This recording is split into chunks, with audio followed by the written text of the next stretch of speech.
Welcome back to The Division 2. In this video I want to talk to you about a tweet that was shared with me on Discord. This tweet coming from Bruce, which is one of the developers. You might have seen him a couple of times on the State of the Game live streams. He replied to someone on Twitter and said, "I will likely be doubling the amount of hazard resistances gained from gear mods, and we plan on making all gear mod slots generic with title update 11, so no more red, blue and yellow mod slots." It was also mentioned, I'm not sure if this is 100% accurate, but apparently if you've already recalibrated a mod slot on a piece of gear, you will be refunded that recalibration. So if you've switched a blue mod slot for a red, then you'll be given that recalibration back, it will turn into a generic mod slot, and then you can go and recal one of your attributes. So when Bruce says he's going to be doubling the amount of hazard resistances, for an example, bleed resistance is a blue mod, it can go up to 10%, so that will be able to go up to 20%. I believe this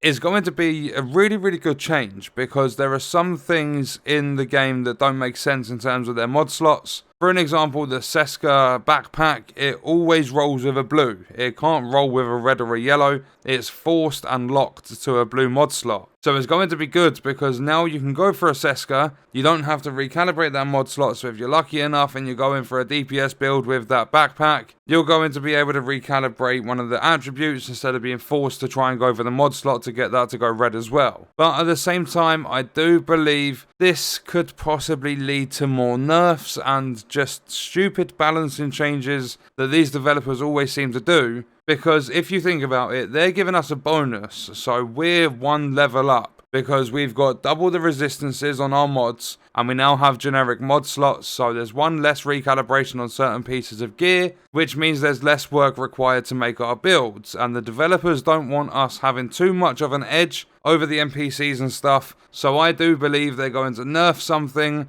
in order to try and balance it out so that it's a level playing field, and we all know what their balancing is like. They couldn't balance a ruler on a flat table, they're trying to balance a ball on a tightrope, because they just always seem to mess it up. We've had time and time again NPC aggression, NPCs running away, and it's all coming back. It's getting worse and worse. They must have balanced the loot about 600 times now over the course of this game's lifespan. It's crazy the amount of stuff they're doing. So all the while this is a good thing to hear about, I don't think it's that simple. It's not just going to be, we're going to double the hazard resistances, we're going to take away all of the different coloured mod slots and just give you generic, because I'm pretty sure they did all of this before. There was a time where going through level 15 in the Dark Zone, you could get mods that would give you up to like 6% assault rifle damage. Like, there would be specific weapon types, and they would make your, like, those mods would make your builds really strong. They removed all of those, like, sorted out all of that, balanced it all,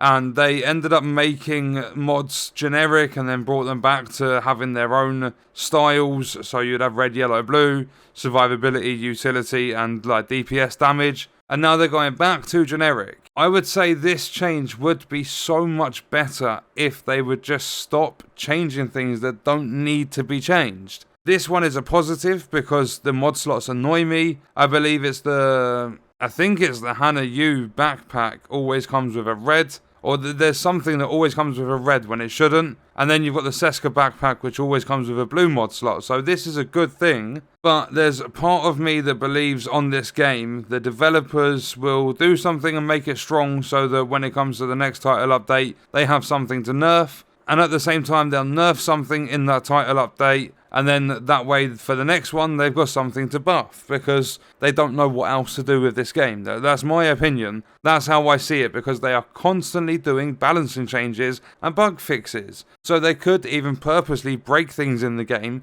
place their little rubber duckies down, and go, there you go, next title update, we've got something to work on. Because a lot of people, their instant reaction, they're going to be impressed if they see a big list of bug fixes. But a lot of players are new to the game as well, so they don't know that half of the bugs that get fixed every single time are like year-old bugs that shouldn't be in the game at that point. And not only that, normally when they fix bugs, they go and break double what they've just fixed. So I'm skeptical about this. It's only one thing we've heard about Title Update 11, and it's come from the horse's mouth. It's come from Bruce, and he's a developer on the game. I'm hoping they don't mess it up. Title Update 10.1's been out for a little while now, and the loot still seems to be the same. I haven't been playing too much, like anywhere near as much as I was like a week ago. But I am still playing, and I've not seen a dramatic change of the loot going back to how it was before 10.1. But we'll have to see, we'll keep an eye on it all. As I said, I'm skeptical because we hear one good thing. There's a big chance that something bad is coming too. But on that note, I'm going to leave the video there. Let me know your thoughts and stuff in the comments. I hope you guys enjoyed it. Thank you for watching.